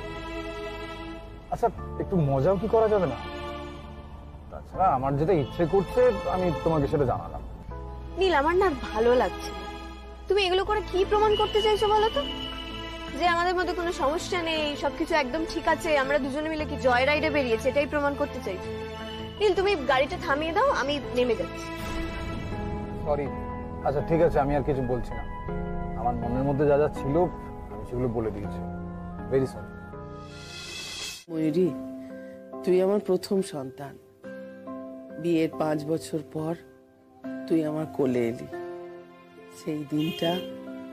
সেই দিনটা আমি কোনোদিনও ভুলবো না রে। জানিস, নার্স না একটা ছোট্ট সাদা পুঁটলি আমার হাতে এনে তুলে দিল। আমি দেখছি তার ভেতরে ছোট ছোট হাত পা গুলো নড়ছে, আর চোখে লাইট পড়ছে, তো একদম ভীষণ রাগে চোখটা কুঁচকে গেছিল। আমাকে নার্স বলল মেয়ে হয়েছে, আপনার হাজবেন্ডকে বলবেন মিষ্টি খাওয়াতে, খুব সুন্দর মেয়ে হয়েছে। বাড়ি থেকে সবাই তোর নাম রাখলো ময়ূরী। আমার ভালো লাগেনি। অত সুন্দর মেয়ের নাম ময়ূরী হবে কেন? কারণ ময়ূরীকে তো ময়ূরের পাশে অত সুন্দর লাগে না, তাও ওই নামটাই রয়ে গেল। তারপর একদিন ছোট্ট কটটাতে তোকে শুয়ে আমি রান্না করছিলাম, হঠাৎ শুনি মাম মাম মাম আওয়াজ একটা। আমি ছুটে এসে দেখি তুই এক গাল ফোকলা হাসি হেসে মাম মাম মাম মাম বলছিস। জানিস ময়ূরী, এক মুহূর্তে না আমার জীবনের মানেটাই বদলে গেল। সেই প্রথম আমার সন্তান আমাকে মা বলে ডাকলো। আর তারপর তুমি জানতে পারলে আমি বেশি দিন বাঁচবো না, তাই তো? আমি তোমাকে বলতে চাইছি, তোমার সাথে কথা বলতে চাইছি, কিন্তু তুমি তো শুনতে চাইছো না মেঘ। দেখো, তুমি যদি কথা বলতে তাহলে এই সবটা কিন্তু আমি তোমাকে বলেই করতাম, তোমার বাবা মাকে শরিক করতাম, কিন্তু তুমি তো আমাকে কথা বলতে দিলে না। তাই জন্য বাধ্য হয়ে সেই আমি আমি আমি আর আমি ডাকতাম, আমি বরণ করতাম, আমি কথা বলতাম। ডক্টর গাঙ্গুলি, আপনার সবকিছু কি আমিতে শুরু হয়ে আমিতেই শেষ হয়ে যায়? আর কারোর কোনো কথা বোঝার, শোনার, জানার দরকার আপনার নেই। তা আপনি হঠাৎ এখন মেঘকে বরণ করে নিতে চাইছেন। দুদিন আগেই যে মেঘের দিদিভাইকে বরণ করছিলেন, তখন তো এই মেঘের সাথে একেবারে মনে রাখার মতন ব্যবহার করেছিল। মেঘ, আমি বলছি শোনো, আমরা সবাই একটা ভুল ধারণার মধ্যে ছিলাম। একটা মোহ, একটা স্পেল মানে স্পেল কথাটা আপনি কি বলছেন? স্পেল মানে কি? দিদিভাই এই ব্ল্যাক ম্যাজিক ট্যাজিক কি বলে সেসব করেছিল আপনাদের উপর? ডক্টর গাঙ্গুলি, আপনি না একজন ডক্টর, এসব স্পেল টেল তো আপনার মুখে মানে না। আপনারা সকলে সব জ্ঞানে নিজেদের বিচার বুদ্ধি দিয়ে যা যা করেছেন সেগুলো না এখন সব স্পেল টেল বলে আঙুলটা অন্যদিকে ঘুরিয়ে দেবেন। আমি এই বাড়ির চৌকাঠে এসে দাঁড়ানো থেকে আপনি আমাকে নিজের কম্পিটিটর ভেবে নিয়েছেন। একটা করে দুর্ঘটনা ঘটেছে, আপনার জীবের ধার আমাকে ফালা ফালা করে কেটেছে। প্লিজ এবার থামো। দেখো, আমার মনে হয় একটু বাড়াবাড়ি হয়ে যাচ্ছে। তুমি মায়ের সঙ্গে এইভাবে কথা বলো না। বাড়াবাড়ি? আমার বলাগুলো বাড়াবাড়ি লাগছে নি? আর ডক্টর গাঙ্গুলির বলাগুলো? হ্যাঁ, আমি মানছি তুমি মাঝে মাঝে আমার পাশে এসে দাঁড়িয়েছ, কিন্তু সেটা ততক্ষণই যতক্ষণ তোমার ওই রেবেল খেলতে ভালো লাগতো। তার ঠিক পরে তুমিও সবার সঙ্গে আমার দিকে আঙুল তুলছ। এগুলো সব ভুলে যাবো নি? আর এত কিছু কি করে ভুলে যাই বলো তো? আমার এখন ওই হিন্দি সিনেমার মতন একটা অ্যাক্সিডেন্ট হওয়া দরকার, যাতে সব ভুলে যাই আমি। মেঘ, আমি তো বারবার তোমায় বলছি, আমরা তো অন্যায় করেছি তোমার সঙ্গে, খুব অন্যায় করেছি। তুমি এই পরিবারের যোগ্য বউ। আমি জানি মেঘ, তোমার অনেক কারণ রয়েছে রাগ হবার, অভিমান হবার। না, আপনাদের ফ্যামিলির কারোর ওপর আমার কোনো অভিমান নেই, বিশ্বাস করুন। অভিমান কার ওপর কোথায় হয় সেটা আপনি জানেন? একজন ভালোবাসার মানুষ কিছু করলে তার ওপর অভিমান হয়, রাস্তার লোকেদের ওপর অভিমান হয় না। আর আপনারা আমার কাছে ততটাই দূরে। হ্যাঁ, ততটাই। মেঘ, আমরা সবাই তোমার কাছে হাত জোর করে ক্ষমা চাইছি মেঘ।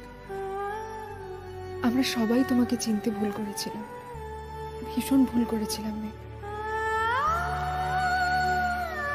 ও, তা এটাকে ভুল বলে বুঝি? একটা মানুষের ওপর দিনের পর দিন হওয়া মেন্টাল টর্চার, এটাকে ভুল বলে না। কোনো দেশের আইনেই এটাকে ভুল বলে না, এটাকে বলা হয় ইচ্ছে করে অপরাধ করা। আর হ্যাঁ, একটা কথা বলো তো, তোমরা হঠাৎ করে কি করে বুঝে গেলে যে তোমরা ভুল ছিলে? আর এটাও বা কি করে বুঝলে যে আমি আসলে একেবারে ভয়ানক ভালো?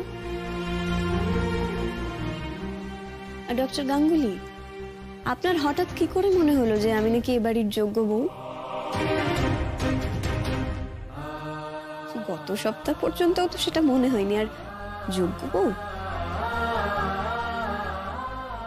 আপনি যে আমাকে এখন এই যোগ্য বউয়ের শিরোপাটা দিচ্ছেন, একবারও ভেবে দেখেছেন যে আপনারা আমাকে এ বাড়ির বউ হিসেবে পাওয়ার যোগ্য কিনা?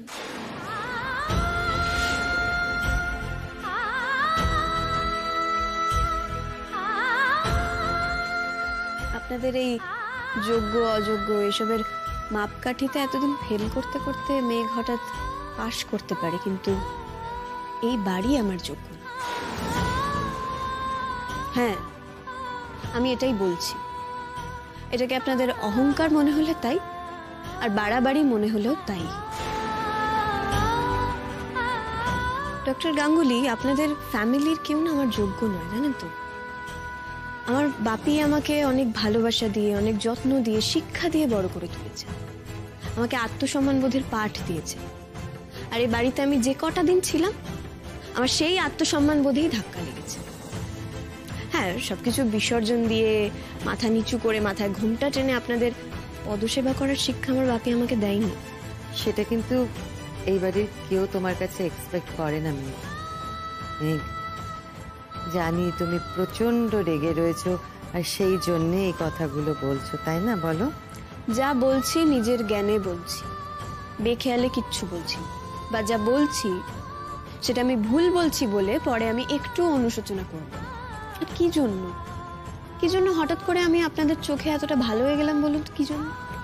গিনির ব্যাপারটা সকলকে জানিয়েছি বলে, গিনি ও বাড়ির থেকে বেরোবার সুযোগ পেয়েছে বলে। আমি আগেও অনেকবার বলেছি, আবারও বলছি, গিনির জায়গায় যে কেউ থাকলে আমি এই কাজটাই করতাম। তুমিও যাবে না? এখনো আমার হয়ে ডিসিশন নিচ্ছ? তোমার দুঃসাহস দেখে আমি একেবারে অবাক হয়ে যাচ্ছি। বেশ, তুমি যদি আমাকে মিউচুয়ালি ডিভোর্স না দিতে চাও, আমি কেস করতে বাধ্য।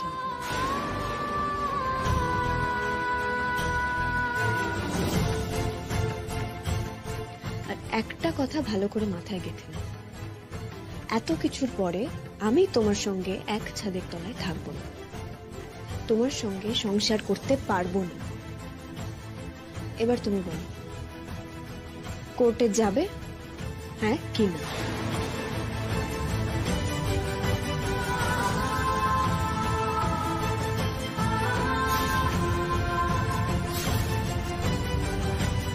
কি হলো নীল? জবাব দাও, আমি তো একটা জবাব চাইছি তোমার কাছ থেকে। চুপ করে আছো কেন? মেঘ শোনো, মেঘ, আমি জানি তুমি আমার উপর খুব রেগে আছো, কিন্তু একটা কথা আমি তোমাকে না বলে পারছি না। মেঘ, দেখো, তোমরা সবেমাত্র তোমাদের জীবন শুরু করেছো, 1 বছর মাত্র হয়েছে।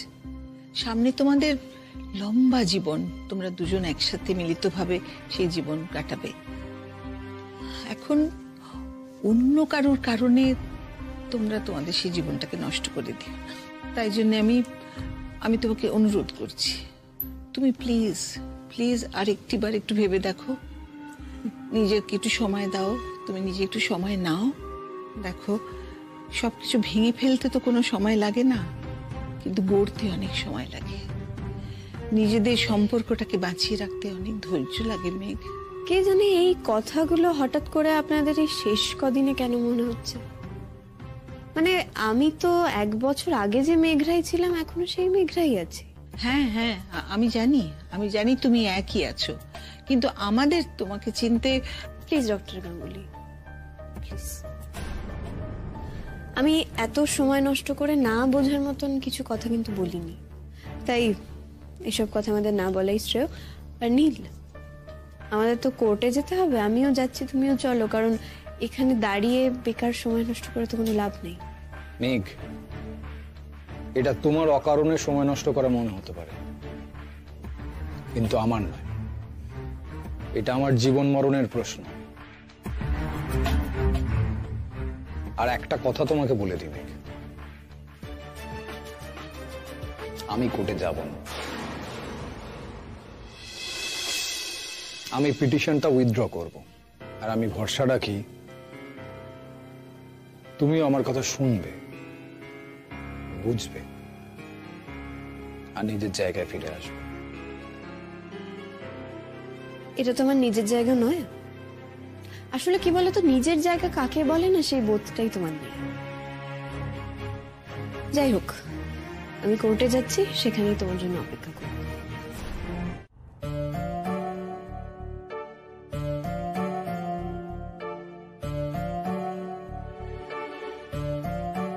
নীল আসবে না বাপি, আমার জীবনের শেষ দিন অবধিও ওর আমাকে জব্দ করা শেষ হবে না। এভাবে না এসে তো আমাকে জব্দই করতে চাইছে। ও তো কি? হ্যাঁ, ও আমাকে আবারও ঠকালো, এইভাবে ঠকালো। ও কোনো কিছু ওর লাইফে স্মুথলি হতে দেবে না বাপি। আর তুমি দেখে নিও, এত সহজে আমার জীবন থেকে যাবেও না, আরো অনেক অশান্তি করবে আমি জানি। আর বাপি, আমার কি মনে হয় জানো তো, নীল এবং নীলের পরিবার এরা না আমাকে এভাবেই বোধহয় ব্যবহার করবে। যখনই ওদের ভালো লাগবে আমার উপর এরকম প্রেশার ক্রিয়েট করবে।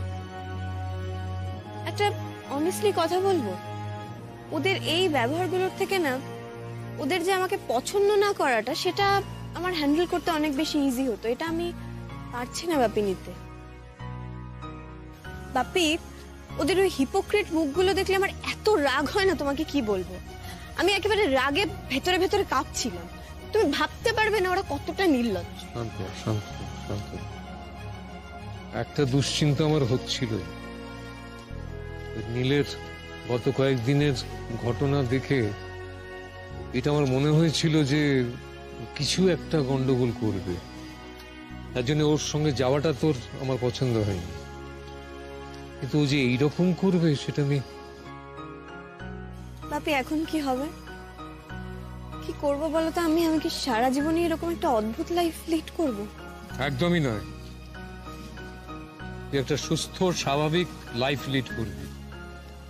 তুই একেবারে তোর মতো করে, তোর শর্তে, তোর জীবনে তুই বাঁচবি। প্রফেসর, কি মেঘ আপনারা এখানে কেন? আপনার তো টাইম হয়ে গেছে, জজ সাহেব এক্ষুনি ডাকবেন। হ্যাঁ, আর অন্য পার্টি কোথায়? ভেতরে নাকি? আসবে না মিস্টার চ্যাটার্জি, নীল বলেছে ও আসবে। হোয়াট? এটা কি ছেলে খেলা হচ্ছে নাকি? কোর্টে একটা পিটিশন জমা দেওয়া হলো ডিভোর্সে, তাতে দুজন প্রাপ্তবয়স্ক মানুষ কনসেন্ট দিল, এখন একজন বলছে আসবেন না। হ্যাঁ, হোয়াট ইজ দিস? মানে বক্তব্যটা কি ওনার? ওনার বক্তব্য হলো উনি এখন ডিভোর্স চান না, উনি এই পিটিশনটা উইথড্র করবেন। ওনার কি মাথা খারাপ হয়েছে নাকি? একবার পিটিশন জমা দেবেন, একবার পিটিশন উইথড্র করার কথা বলছেন, এরকম আবার হয় নাকি? যাকে আপনি কি চান? আমি চাই না উইথড্র করতে। দেখুন, সবটা ভেবে তারপরে ঠান্ডা মাথায় যা বলার সেটা বলবেন। আমি সব দিক থেকে ভেবেই বলছি, আমি উইথড্রল চাই না। আর আমি যে করেই হোক এসব থেকে মুক্তি পেতে চাই মিস্টার চ্যাটার্জি। ওই ফ্যামিলির থেকে, ওই বাড়ির প্রত্যেকটা লোকের থেকে আমি মুক্তি চাই। ওয়েল, আমি ভেতরে গিয়ে কথা বলে দেখছি। তবে কি জানেন তো, মানে আমি তো অফিসিয়ালি বলতে পারি না যে নীল কেন আসেননি। আমি বড় যে ওদের উকিলের সাথে একটা কথা বলে অন্য একটা ডেট নিতে পারি। তবে ডেটটা কিন্তু দেরিতে হবে, মানে কোর্টের ছুটি পড়ছে তো, পুজোর ছুটি ওভার হবে, কোর্ট খুলবে, তারপর।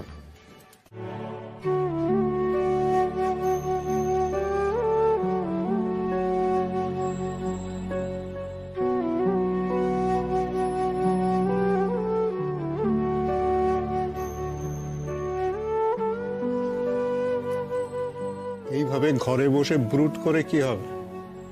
একটু উঠে বসো না।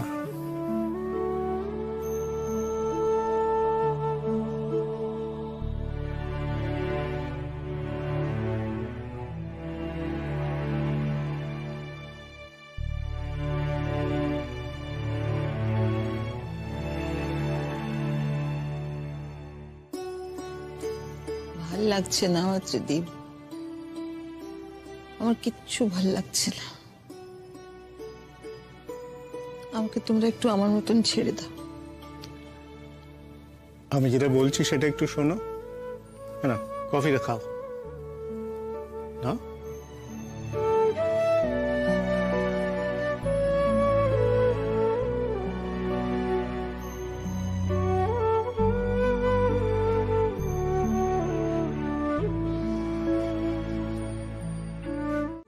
নীলের জীবনটা কিরম হয়ে গেল বলো তো ত্রিদীপ? না না না না না ত্রিদীপ, আমি কিছুতেই ওদের জীবনটাকে এরকম ছন্ন ছাড়া, এরকম তছনছ হয়ে যাচ্ছে দেখতে পারবো না। আমি কিছুতেই পারবো না। আমাকে ফিরিয়ে আনতেই হবে মেঘকে, যে করে হোক আমার মেঘকে ফিরিয়ে আনতেই হবে। মেঘকে ছাড়া নীলের জীবন সম্পূর্ণ নয়, অসম্পূর্ণ। সেটাকে আমায় সম্পূর্ণ করতে হবে। গিনিকেও গিনিকেও তার স্বাভাবিক জীবনে আমায় ফিরিয়ে আনতে হবে। আর এই কোনোটাই তো আমি মেঘকে ছাড়া করতে পারবো না। ত্রিদীপ, ত্রিদীপ, আমাকে ওর কাছে যেতে হবে। আমার সমস্ত অহংকার ভুলে আমাকে ওর দরজায় যেতে হবে, বারবার যেতে হবে। যতক্ষণ না আমি ওকে ফিরিয়ে আনতে পারি ততক্ষণ বারবার বারবার আমাকে যেতেই হবে ওর কাছে। ত্রিদীপ, আমাকে হাল ছাড়লে চলবে না। কোথায় আমার ফোনটা বলো তো? এই যে, আমি ওকে এখনই ফোন করবো, আর তা না হলে আমি চলে যাবো ওর বাড়ি। না শোনো, তুমি ফোনও করবে না, ওদের বাড়িও যাবে না। তাহলে কি করবো ত্রিদীপ? এরকম ভাবে হাতের উপর হাত রেখে বসে থাকবো? হ্যাঁ, থাকবে। সময়কে সব ক্ষত উপশম করতে দাও। তুমি কিন্তু আবার সে একই ফাঁদে পড়ছো মীনাক্ষী। সেদিন তোমার কনফিডেন্সের জায়গা ছিল, তুমি যা ভাবছো যা বুঝছো সব ঠিক। তুমি ভেবেছো তুমি মেঘকে খারাপ বলে জাজ করেছো যখন, তখন সে খারাপই। আর আজ তুমি আবার ভুল করছো। বোঝালে মেঘ ঠিক বুঝবে। মেঘ যে এখন কিছু শুনতে চাইছে না, কিছু বুঝতে চাইছে না। গোটা ঘাটা যে এখনো দগদগে হয়ে আছে ওর গোটা শরীর জুড়ে, সেটা তুমি বুঝতে চাইছো না, সময় দিতে চাইছো না মীনাক্ষী হিলিং এর। এবারে হয়তো আরো খারাপ কিছু হবে, যেটা ঠিক করার আর কোনো অবস্থা থাকবে না। মীনাক্ষী, তুমি তো একজন ডাক্তার, তুমি তো এটা জানো যে যদি কোনো রোগী আমাদের কাছে আসে এমন একটা অসুখ নিয়ে যার রেমেডি হলো ইমিডিয়েট অপারেশন, তখনও কিন্তু আমরা সাথে সাথে অপারেশনটা করি না। আগে অ্যান্টিবায়োটিক্স দিই যাতে যে ইনফেকশনটা হয়েছে সেটা কমে, তারপরে আমরা অপারেশন করি। যেটা বাদ দেওয়া সেটা বাদ দিই। তাই তোমার আগে মেঘকে ওই অ্যান্টিবায়োটিকের সময়টা দিতে হবে। আগে ওর ক্ষত সারুক, তারপরে না হয় ওর মনে আমাদের প্রতি জমে থাকা রাগ, অভিমান, এগুলো সব মুছে ফেলা যাবে।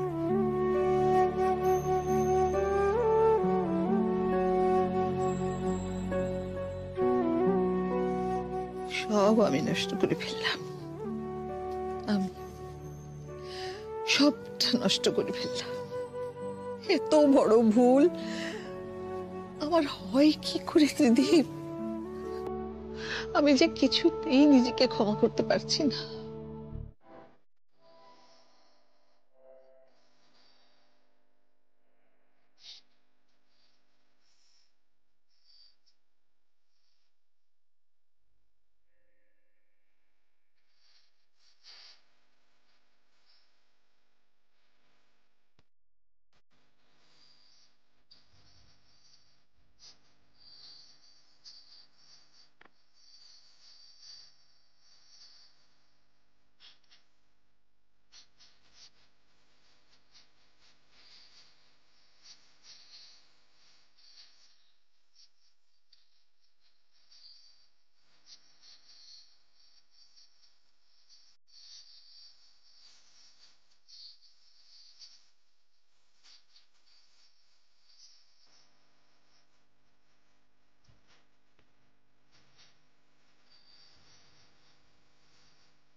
কিরে দিদি ভাই, কিছু বলবি? কি আর বলবো বলতো, আমাকে তো আর কেউ নিজের বলে মনেই করে না। তোর আবার হঠাৎ এরকম কেন মনে হচ্ছে? এই যে দেখ, তুই কিরম ছাড়া ছাড়া কথা বলিস। ভাবি তো চিরকালই আমাকে অপছন্দ করে, আর এখন দেখ মাও আমার সঙ্গে কিরম ভাবে কথা বলে, কিরম ভাবে বিহেভ করে। আমাকে সবাই পর করে দিয়েছে। আসলে কি বলতো, তুই তো মায়ের বিশ্বাস ভঙ্গ করেছিস, আর বড্ড বেশি রকমের বিশ্বাস ভঙ্গ করেছিস, তাই মা এরকম ব্যবহার করছে।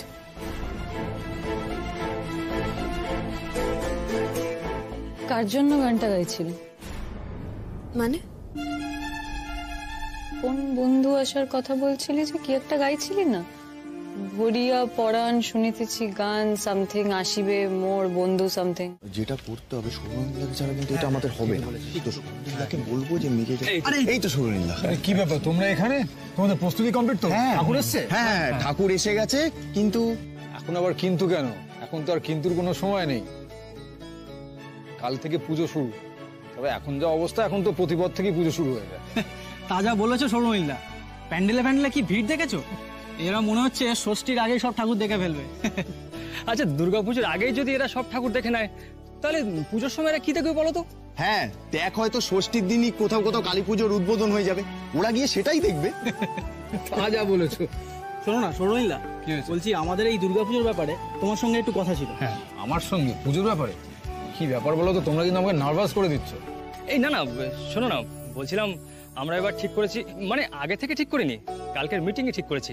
আচ্ছা, এবার পুজোয় যদি একটা কালচারাল প্রোগ্রাম হয় তাহলে কেমন হয় ব্যাপারটা? তো বেশ, তো ভালো তো, এটা করো, তোমরা করো। দেখো, সেটার জন্য যদি কোনো এক্সট্রা চাঁদার দরকার পড়ে তাহলে বলো, আমি দিয়ে দেবো। না না, ফান্ড আমাদের সব জোগাড় হয়ে গেছে, শুধু আমরা চাইছিলাম তুমি যদি কালচারাল কমিটি অ্যাডভাইজারি বোর্ডে থাকো। আচ্ছা বেশ, সে না হয় থাকবো।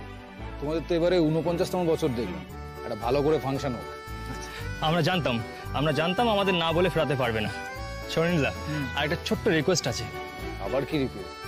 কি ব্যাপার বলো তো? তোমাদের এই অ্যাডভাইজারি কমিটির মিটিংটা কি এখানেই করে ফেলবে? না না না না, শুধু একটা পপুলার রিকোয়েস্ট আছে। আসলে হঠাৎ করে ঠিক হওয়া প্রোগ্রাম তো, এখানে বাইরে থেকে কোনো বড় আর্টিস্ট আনতে পারবো না। কি রে, তোরা কিছু বল। হ্যাঁ, বলছি এই বছরের প্রোগ্রামটা আমাদের আশেপাশে চেনা জানা আর্টিস্টদের নিয়ে করে নিতে চাইছি। আর আমাদের চেনা জানা আর্টিস্ট বলতে মেঘ বৌদি থেকে বড় তো আর কেউ নেই। হ্যাঁ, মেঘ বৌদি তো একজন এখন বড় শিল্পী, বড় নাম। মেঘ বৌদি আর জিষ্ণু সেন তো। তোমরা কি বলতে চাইছো সেটা ডিরেক্টলি বলো। বলছি সৌরনীলা, অষ্টমী রাতে যদি মেঘ বৌদির একটা প্রোগ্রাম করা যায়। 8:30টার মধ্যে সন্ধি পুজো শেষ হয়ে যাবে, তারপরে আমরা প্রোগ্রামটা করব। তুমি একবার বলো না মেঘ বৌদিকে যদি আমাদের জন্য এটা করে দেয়। দেখো, এটা আমার পক্ষে বলা সম্ভব হবে না। নিশ্চয়ই বেরোবো, কিন্তু এখন কি তুই শুধু আমার মেয়ে? তা তো নোস, তুই তো অনেকের। তারা তোর গান শোনে, তোকে ভালোবাসে, তোকে একটা পরিচিতি দিচ্ছে, জীবনে প্রতিষ্ঠা এনে দিচ্ছে। তাদের প্রতি তোর কোনো দায়িত্ব থাকবে না? উফ বাপি, শেষ পর্যন্ত তুমিও। আচ্ছা, ঠিক আছে, পরে নিয়ে আলোচনা হবে। ক্লাস কটায়?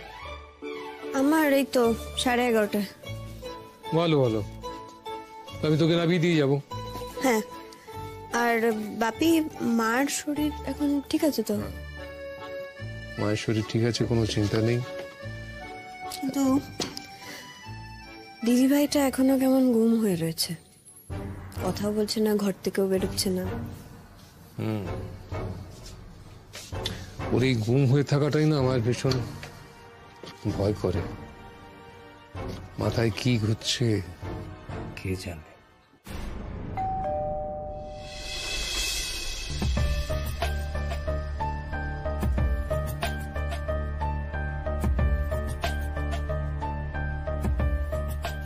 ভিডিওটা তো দিদিভাইয়ের কাছেই রয়েছে, ওটা দিয়েও আবার কিছু করবে না তো?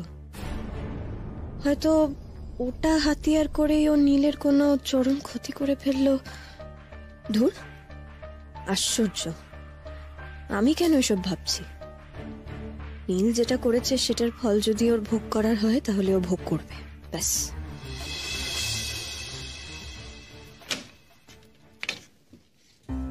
হ্যাঁ বলুন। মেঘ আছে? হ্যাঁ,